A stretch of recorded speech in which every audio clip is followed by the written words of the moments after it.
A lot of people do dream of climbing Everest. I never dreamed of it. And getting above 6,000 meters is hard. It's very, very hard. People don't realize how hard it is. It's very hard on your body. It's very hard on your lungs. It's very hard on your brain. I applied for a couple of jobs and didn't get them. And I thought, do you know what? If I apply for one more job and not get it, I'm going to set up my own clinic. And so I did. We started building our own software. And we built several software, lots of software, and a lot of things failed, but some things worked. And that's how I got onto developing Rehab My Patient, the exercise prescription software. You've got to have the right mindset. I've only ever been technically employed, properly employed by one job, and that was a glass collector in a pub. And I remember thinking, my boss is doing a bad job. I could run this pub better than my boss, okay? And that's the start of mindset that I think you've got to start thinking about. And if you have that feeling like I could do a better job than my boss, then you go and be the boss. And that was devastating because that was the first clinic I'd properly bought. That was Surrey Physio Partnership. That kept me awake at night. That really did, because we had no clinic location, nowhere to go.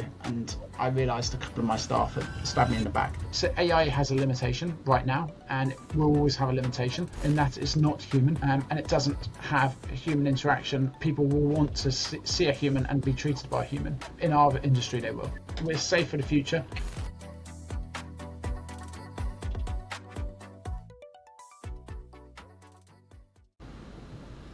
Great, so we're back for another episode of The Business of a Clinic, this time with Tim, who's going to introduce himself in a second. But I think what's really interesting here is that already having the benefit of speaking to him in the past, I know that there is a lot happening in his world across technology, across improving practice efficiency, across selling software to other healthcare providers, but also on a perhaps more personal hobby side, more recently, summiting Mount Everest. So I think, Tim, we'd love to get a quick introduction, but we'd also love to start on the Mount Everest side, because that's probably not something that any other episode will start with. So maybe give us the quick intro and then tell us where the Everest motivation came from.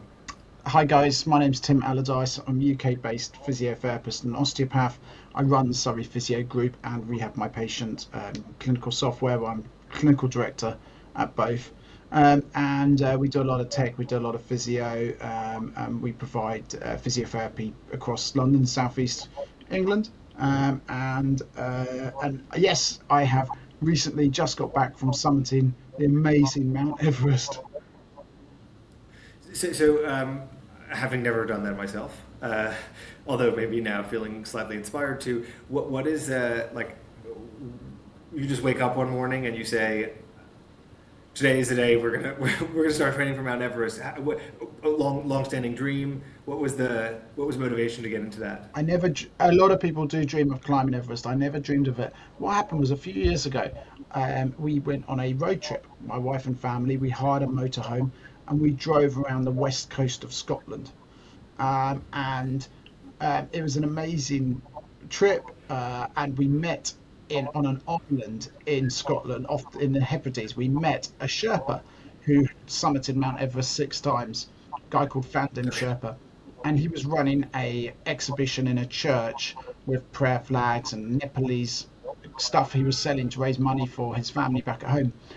He is a really interesting guy, and we asked him, would you like to come and summit Ben Nevis with us, because we're planning to summit Ben Nevis with our kids. So we were doing Ben Nevis and other mountains. We'd done a few mountains with the kids. And he said, yeah, I'll come along with you. So we took a ferry with him over to the mainland. We summited Ben Nevis. My little girl was just 5 years old at the time, and she made it all the way up on her own. She's an amazing climber. And that started me thinking. And he said to me, you know what, you could do Everest. You should go over there. And it got me thinking. He planted the seed. And then I think that sparked off Everest popping up on my social media. So the next thing is, as soon as something listens, I don't know, the phone listens to you, but next thing I was getting feeds on Everest. And then I thought, you know what, I can do this. Let's start that journey. And so the journey involves climbing smaller mountains first and then going on to the bigger ones. What is the, this is completely unrelated to running a healthcare practice, by the way, but for personal curiosity, for someone who, it sounds like you were already outdoorsy climbing, you're already doing, sort of mountaineering. How much, if someone's going from standing start, they want to go climb Everest, 12-month lead in, 6-month lead in, 18-month lead? Like, what's the Five zero to years. hero? 5 years. five 5 years. years from Okay. 5 years from zero to hero. 5 years. So look, you need a lot of time. This stuff is complex. Climbing, it's complex mountaineering. You need to learn a lot about it. You need to get your boots on, and you need to get up mountains. You start with 1,000 meter mountains. You progress to 2,000 meter mountains. You progress to 4,000 meter mountains, and then you hit the 6,000ers, and then you go for an 8,000, and that's the route we all take. You know, it's very hard to just jump in because you've got to learn about ropes and equipment and gear, and you've got to be trained and fit and mountain ready. It's just specifically my training for Everest took 18 months. That was when I started thinking. I hadn't said 100% I'm going for Everest, but I started the process 18 months of training, hard training. And that involved, I did 460 days of running every day, covering over 2,200 kilometers, cycled everywhere, altitude trained. I worked with professionals in altitude training. I went to the altitude center. I slept in an altitude chamber in my spare bedroom for 5 months. I started doing cold training, so I do ice baths every day. I did 165 days of ice bathing every day through the winter. And if I was on holiday, I'd go in the sea. Sometimes it was absolutely freezing cold. Hit 5 minutes every day. I'd do grip training. I'd do breathing training. Obviously, an enormous amount of cardio training, and climbing mountains. And I was pretty much ready. I was very, very fit. My VO2 max was very, very good, or my predicted VO2 max. I did it for a chart. I didn't do it the full-on mask. And I was in good shape. And then you start climbing mountains. You climb small mountains first, and then you climb bigger mountains.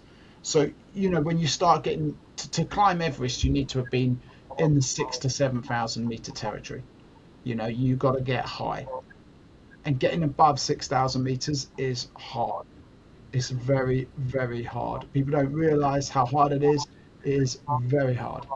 It's very hard on your body. It's very hard on your lungs. It's very hard on your brain. It's very, very tough. So anything over 6,000 meters is a serious mountain. You didn't do that with your 5-year-old, did you? No, so my 5-year-old, she's now 8, has summited, Okay. I think 9 mountains, and she's faster than all of us. She's so fast, it's unbelievable. When she was 5, she summited Ben Nevis, but I carried her down on my back. So I had a backpack, Okay. one of those baby backpacks you put the kids in. She was quite a small 5-year-old. I had a backpack stuck on the backpack. She summited all on her own.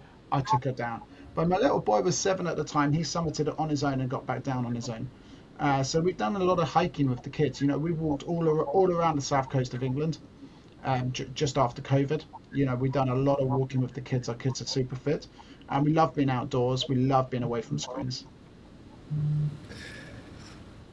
Got it. So that's maybe there's the transition moment. So we love being outdoors. We love being away from the screens, and yet you're also, in addition to running a large MSK group, you're also building software, Yes, which puts you right up against the screen quite a lot. So yes, now we understand the focus, the requirements, the 5-year lead in, which I think already is going to be a disqualifier for a lot of people, but the 5-year lead into to scaling Everest.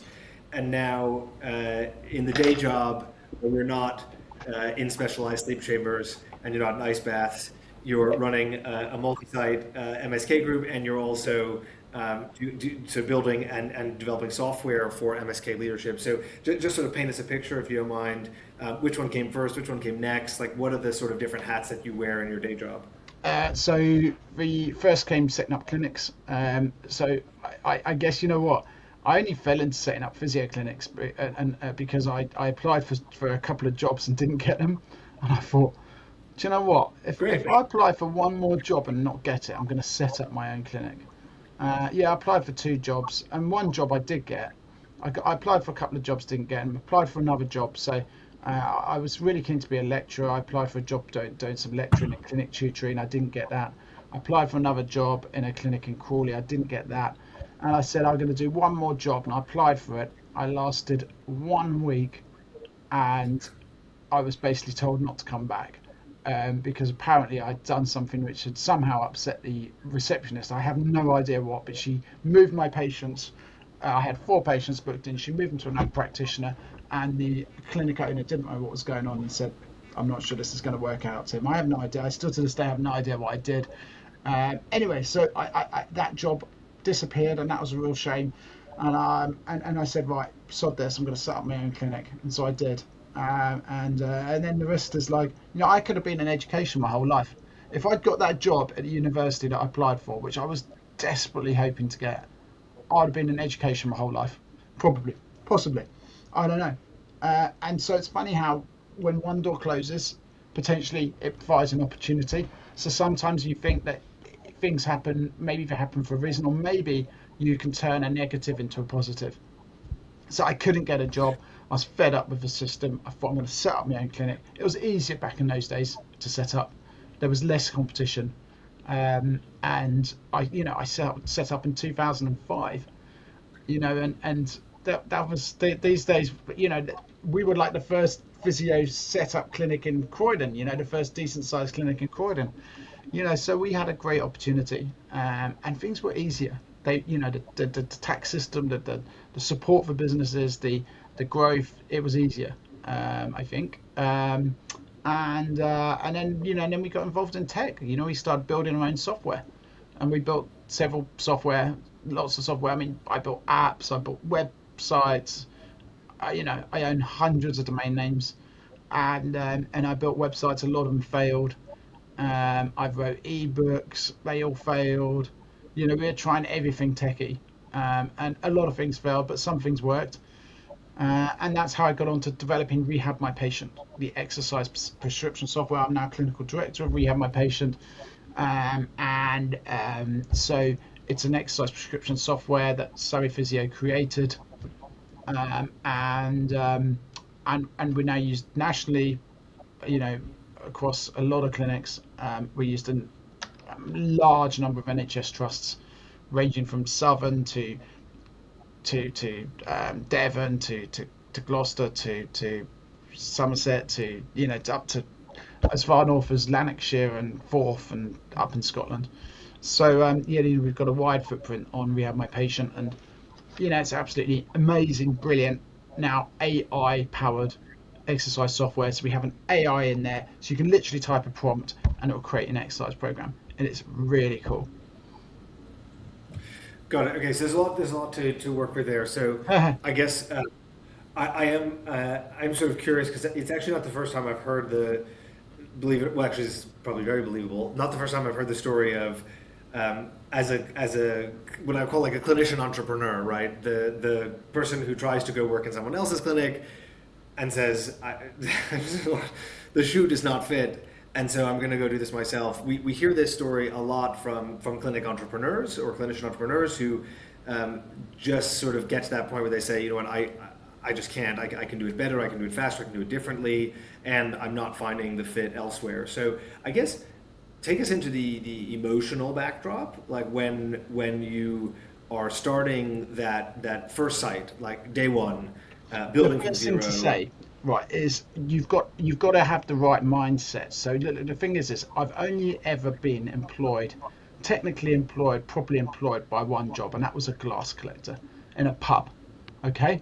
So my first job, I think 17 or 18 years old, in a pub in Bromley, and I was a glass collector.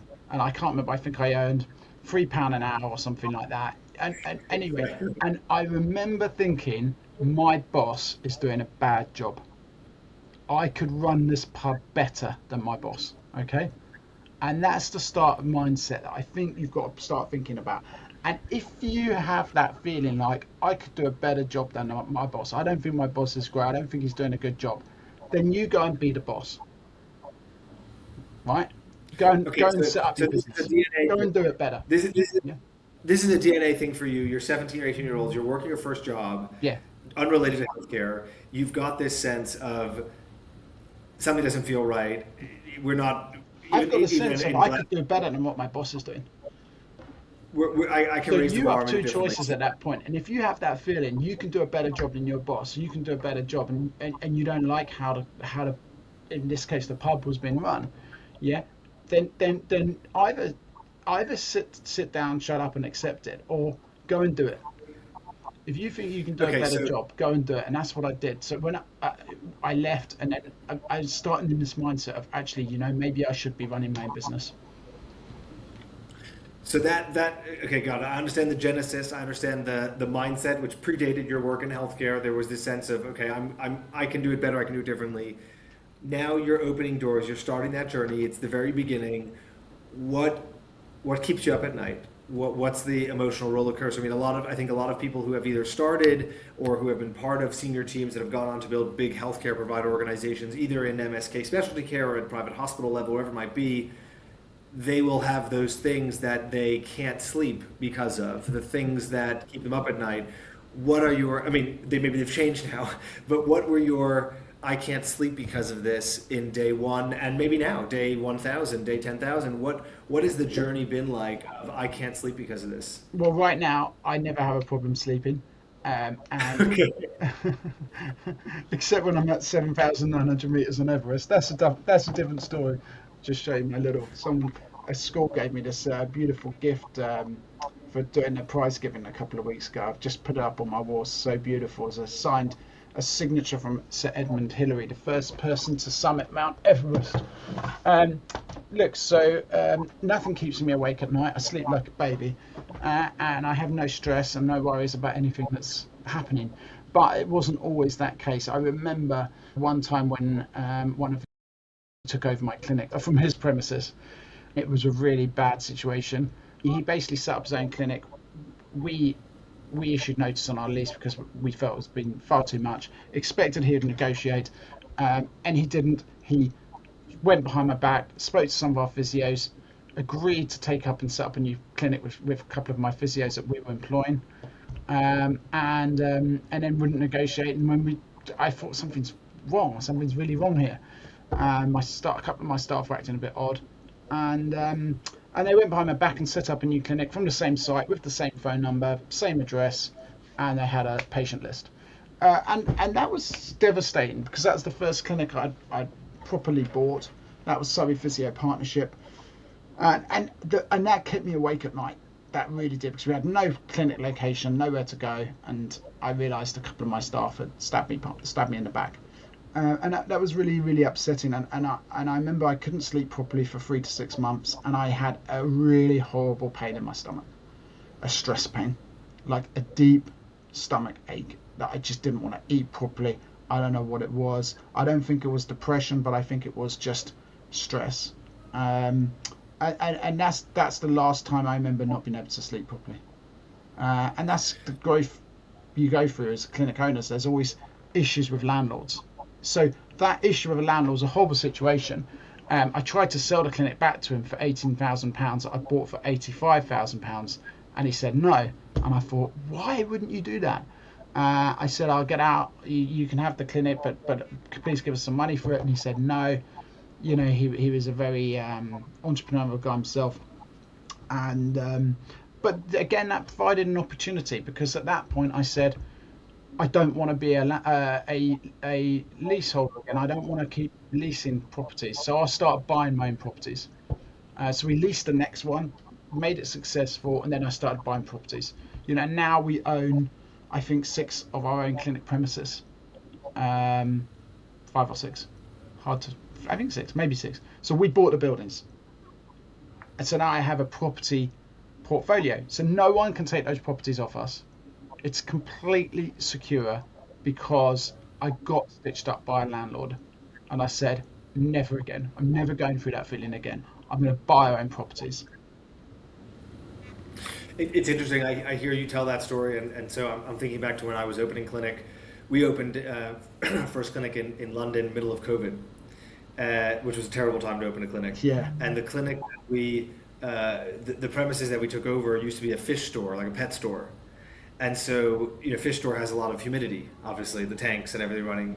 And so everything was rot. The shop front was rot. The timber was rot. It was all rot, just rot, which we only obviously discovered in full when we started ripping things open and pulling things off. And you mentioned landlord, and I remember with many short 4-letter words the number of conversations that I had with our landlord at the time about the fact that they had misrepresented the quality of the demise, and there was all this, sort of tenant improvement stuff that we needed to do that they did. I think buying the property outright was definitely, that would have been a much better decision. So I think that's very cool that you guys have almost McDonald's style some of your facilities where you own and operate. And so obviously that's going to be much stronger. I imagine the economics are obviously much better as well because you don't have this rent component and you're able to Yeah. appreciate the asset value, and all that stuff goes in the same way, which is really nice. Yeah, there's pros and cons of owning your own commercial properties. The pros are you can do what you want, and when you redo the property, it's yours, and you get the increase in asset value. You don't have to pay rent, but the downside is, you need a new park. We had to put new parking in one of my premises, You're and it paying cost for it. £50,000. Yeah, you need a new roof, you have to pay for it, and so you have capital expenses. You have a large capital expenses that suddenly pop up out of nowhere. That's the downside. There are pros and cons like anything, but it's worked out well for us because it's stability. And that's the key thing. Landlords can't chuck you out because they decide they're going to convert it to flats. Um, so yeah, it was a bad situation. I didn't sleep well, but it turned into something really good. You use the word stability, and it's interesting. I think one of the transitions I think a lot of clinic owners go through is house on fire to stability, right? And it's that early growing pains. I think it's probably different for every practice. Sometimes it sets in around £1 million turnover. Maybe it sets in around 20 staff members, where you start to have tomorrow feels a little bit more like yesterday, and the day after feels a little bit more like yesterday, and you start to get into like business as usual, which I think is probably the foundation for growth. Do you remember that like change for you in terms of, so you had this challenging experience up front, you then started building, again almost from zero, Hmm. maybe even from -5, depending on how you Yeah, look at it, because you yeah, spent we a lot were in the first negative. clinic. Yeah. Things, when did things start feeling like I'm going to wake up tomorrow and I know what to expect? I'm not going to get punched in the side of the head when I'm not looking. It's starting to feel a little bit more consistent. When did that transition start to happen for you? It's funny you say getting punched in the side of the head because it reminds me of something that Captain Paul Watson said at Run Sea Shepherds, a brilliant organisation saving whales, which I loved. I haven't followed it for a couple of years, but I used to love it. And he always said, and he wrote a brilliant article saying, it's always something. And that's when, as a clinic owner, it's always something. And when you're small, it's the internet stops working, your computer breaks down, your printer stops working, you know, these sort of issues. And then when you're big, it's always something. You're getting sued by someone. You're getting threatened to be sued. You're getting complaints in. I mean, we get threatened to be sued regularly. It happens. Right now, we are being threatened to be sued again. And actually, what happens is, when you're small, these things ruin your life. But when you're big, you just say you take it with you're much more experienced in how to deal with it and how to process it. And so it's always something. There's always something, right? But I'd say when you start getting to a point where you have managers to run things, is when you can start thinking, okay, the stress is really off. Because most clinics are run by the clinical lead. Yeah, the clinic owner works as a clinician and manages the practice, kind of the overall kind of running of practice, like you. But once you start getting managers in, whether that be a finance director, CEO, we have a CEO, we have a finance manager, we have a recruitment manager. And so all of these people can take off stress. Whereas I used to do all the recruitment, I've now got a recruitment manager. Whereas I used to do all the finance, I've now got a finance manager. Yeah. We've got a CEO, we've got group managers, we've got area managers. So we have a setup. And that's when you can start saying, okay, we can take the stress off. It's interesting. We ran an event a couple weeks ago called "Is Your Clinic Exit Ready?" It was for buyers, operators, builders on the acquisition side, on the selling side, and one of the big takeaways from a group that we work with actually in the medical aesthetic space was if you can, obviously there's always the if from a cash flow perspective, if you can, building out that senior team, that management team, slightly ahead of when it needs to come into place will pay dividends. He was talking about an experience of exactly what you were saying. You know, two people at the top, and there was two of them as a partnership. They had acquired, I think, 4 or 5 sites. They were growing very quickly, and they said they were just getting absolutely hammered on all of the administration around the business. Exactly as you're saying, the recruiting pieces, the data, the compliance piece, the finance piece. And you just can't think about growth when you start taking this like cement truck, you know, sort of coming off the back and landing on top of you. So that's interesting to hear. So it sounds like a similar experience.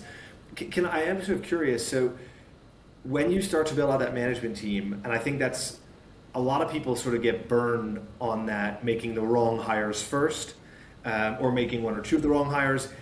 Were you sort of, do you have your own scars on your back from the wrong people, and then figuring out what the right people look like? Did you get it right first time around? Like what makes the right management team for you when you think about scaling your time? Oh, I'm sure there's some process in it. I mean, we just got very, very lucky.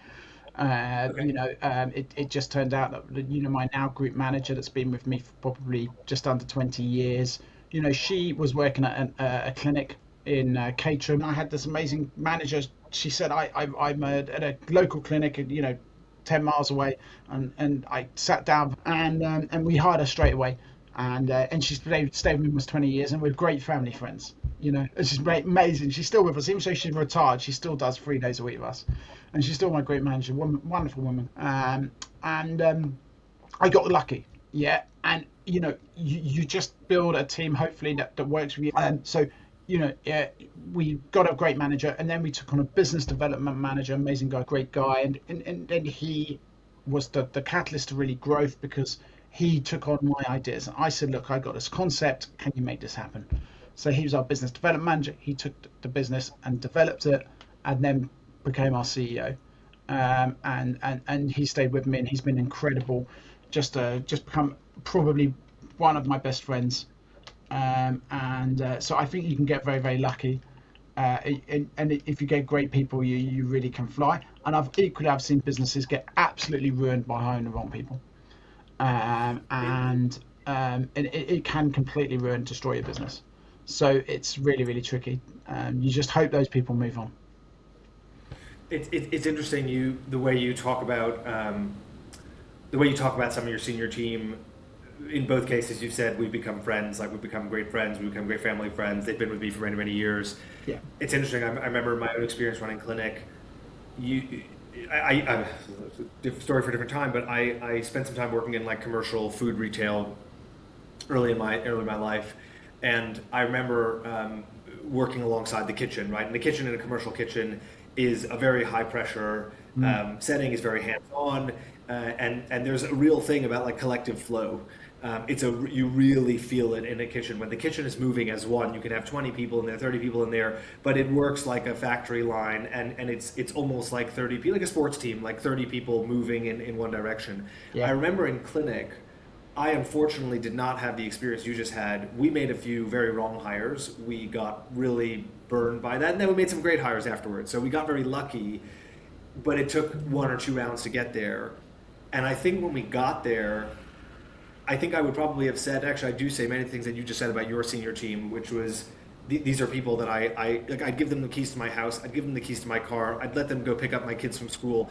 There's a level of trust that you have when you're working physically with people in a healthcare setting, much like a kitchen, that you just don't have when you have like purely office-based job. You're not. I just think it's very different, and it's interesting to hear you say that you have that sort of depth of relationship with some of your senior team, because you got to wake up and trust that they're going to keep the lights on. And like it sounds like that's exactly the team that you've brought together. Yeah, absolutely. Trust is so important. If you just get the right team, it makes such a difference. But it is hard. I mean, we did just get lucky. Yeah. Yeah, interesting. Where does so you've got the team now, you've got the base, the infrastructure, the growth. You said it was easier in the earlier days. The market is more competitive now, but obviously you're a really nice size. You were saying earlier, I think it's 150 plus or minus staff across different parts of the business. It's like it's a big business. Where, like, if we speak together, we get on a call in 5 years' time. What, where's the business? I Like, don't where know. are you? Hopefully bigger. Hopefully we'll grow. Okay. More tech. And I think that what's changing in physiotherapy is the introduction of private equity. So we are probably one of the last bigger chains now that haven't sold to private equity. I think almost all of them have now had private equity investment. And so what we're seeing is private equity moving into the physiotherapy space. So it's done dentistry, it's done vets, it's done childcare, and they're now looking at physiotherapy. So what's happening is that the private equity are coming in buying the bigger groups, and that's what we've seen with, you know, Core and Ascenti and Vita and Core being Connect and HealthShare, and so you know we're seeing this emergence of private equity owned groups, and that's interesting. I don't think it's necessarily a bad thing, but I think that it's the wave that the water's flowing at the moment. So I don't know where we'll be in 5 years' time, but one thing we do have is we have a great infrastructure. So owning our own properties, having our own software, having a great leadership team means that we've got a lot of positive things going for us. And I think that hopefully we'll grow more, we'll do more NHS work. Ultimately, I'd love to have clinics that don't charge patients or have some sort of charitable status would be amazing. But that's not a reality financially at this stage. That requires you to have significant capital to be able to run clinics like that at a loss, basically. So yeah, I mean, I think we just keep going, and that's we'll just keep doing our tech. Rehab My Patient is still growing really, really strongly. So a lot of clinics are using Rehab My Patient for exercise prescription software. Back in the day, people used to draw stick men. Now they're using digital, and now they're using AI, and we cover all of those things. So this is AI. We're seeing AI as a big growth area in terms of a big risk area as well for NHS physiotherapy, but a big opportunity as well. So yeah, that's where we're going in 5 years. Can we? I'll be provocative for a second. So, everyone's favorite two letters right now are AI. We have our own views of exactly as you said, opportunity and risk. And I think that right now, our view of the world is that uh, what's that great saying? When the water goes out, you'll see who's swimming without their pants on. And I Yeah, think wasn't it Warren Buffett that there's said that? yeah, exactly. And our sense is that there's a lot of hype training right now, and we are seeing in many ways because we build a lot of tech in house, and AI is a big part of that. But we are very aware of its limitations. We are very aware of the fact that there need to be guardrails, there need to be backstops, there need to be human interventions. We do not yet believe, and we could very well be wrong, but our view of the world is that um, the human is still very much an important part of the loop. You can have AI firing, but as soon as you put that in front of a patient, in terms of patient experience, patient engagement, is the tech ready yet to offload that entirely? In our view, and again, we could be wrong, is that it's not yet there.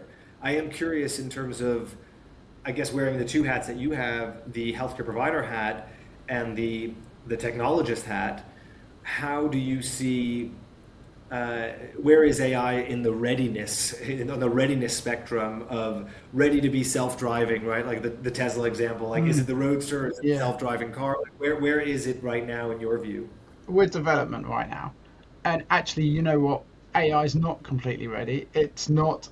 It does make mistakes. It doesn't solve every problem. It can't run your clinic for you. It can't even, I think, do a good job as a pick your phone up admin receptionist. It is limited, but it does have its place. So yes, we it's developmental. It's developing. It's beta. It's we're seeing that we're seeing how to create software now that uses AI that doesn't replace a clinician but supports a clinician. So with Rehab My Patient, you can put a prompt in that says, create me an exercise program for an 80-year-old patient with knee pain. And it will create you an exercise program, put all the sets and reps in and name your plan. Okay. But you still need to check it because it will put a stupid exercise in. And you're like, Why would you put that exercise in? I would never choose that exercise. Well, of course you wouldn't, because you're a human and this is a computer. So computers do things differently from humans. And and we live in a system where the AI makes mistakes and doesn't do a great job in some cases. So you need a human to do it. However, it will improve and it will have better use case as it goes on and as it gets developed. And we will use it more and more in everyday world and everyday clinic processes. For example, in our clinic, we use AI for our complaints processes, and it works brilliantly. Would I use it to pick up the phone and book a patient appointment? No, it just wouldn't do it. It couldn't handle that. And Yeah, and possibly. the AI receptionist one is an interesting thing. I mean, we have a lot of clinics that we sort of have this view of the world that there are going to be some healthcare providers who want a solution that's done for them, and then there are going to be some healthcare providers who want to do it themselves. And most of the people who want to do it themselves, perhaps with the exception of folks like yourself who have a technology background, most of the folks who want to do it themselves will eventually become people who want something to be done for them, because they will come to realize that standing up an AI receptionist or using some off-the-shelf plug-it-in AI receptionist might seem like it's a great £300 a month, but actually you're losing 50% of your new inquiries because they can't get through a booking flow. So I think we share your belief that pointed at the right problem in the right scope, it moves mountains.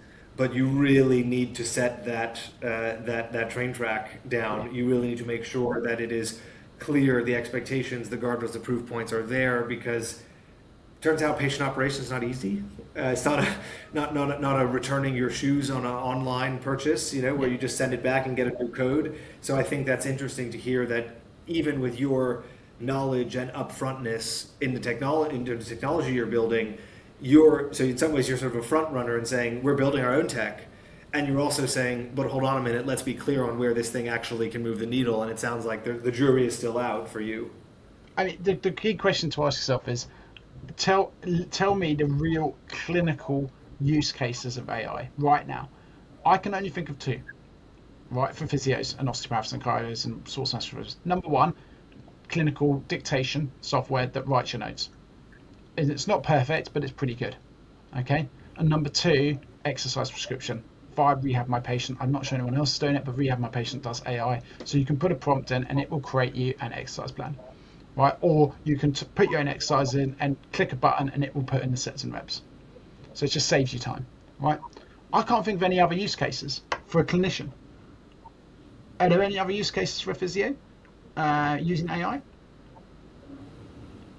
I'm not a physio. I don't know if I'm the right person to comment on that. I don't think so. So it's not replacing physio yet, and it's certainly not replacing private practice physio, and it never will. It may have an impact and support or replace NHS physio, which is less therapeutic, it's less hands-on. But private physio is going to be absolutely fine.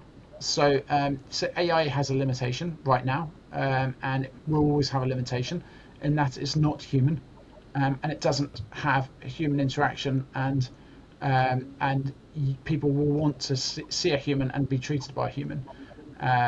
Some won't, but in our industry they will. So we're safe. We're safe for the future. We'll be a private practice will be a slight net gain with AI. It will help us support our businesses, but it won't replace our jobs in private practice. Tim, it almost feels like that's a good ending line, but I'm going to ask you one more question before I wrap up. One of the things I'm always interested in is if you could go back and do it all again, from zero, knowing what you know now. If you had to pick one thing, so it sounds like it might be that first landlord, but let's assume it's not that. Pick another thing, a different thing. If you had to pick one thing that you would do differently, what would be the one thing that you would change anywhere in the journey, last 15 years plus? What is the one thing you would change? I'd have probably gone into finance. Make a lot more money. I'd have probably gone into finance and been a financier and created financial software, and I'd have done way better. Physio's been great. Honestly, it's a feel-good job. It's a great job. I wouldn't change much. I think I probably would have. I would have capitalised and grown harder on opportunities in the NHS. We held back too much. When an opportunity came in the NHS, we held back. I'd have probably pushed harder. That's one thing I would have changed 15 years ago. and we were always a bit cautious and a bit, and when these opportunities appear, you have growth risk. As you grow, you have cash flow problems, you have hiring problems. So we went to go in time, and probably I could have gone stronger and pushed harder, but that's probably the only thing I'd probably change. But other than that, no, I've been pretty happy with how it's gone. Great. Tim, thank you so much. For everyone who's listening, I really appreciate your joining. This is Tim, technologist, clinic leader, clinical director, and let's not forget also Everest summiter alongside his children, who are also, I think, going to put Yeah. shame if we end up doing mountaineering together. We really appreciate your time. Tim, Yeah, I'm gonna great. stop recording now. Thank you so much for Brilliant. joining. Thanks a lot for having me on. Appreciate it.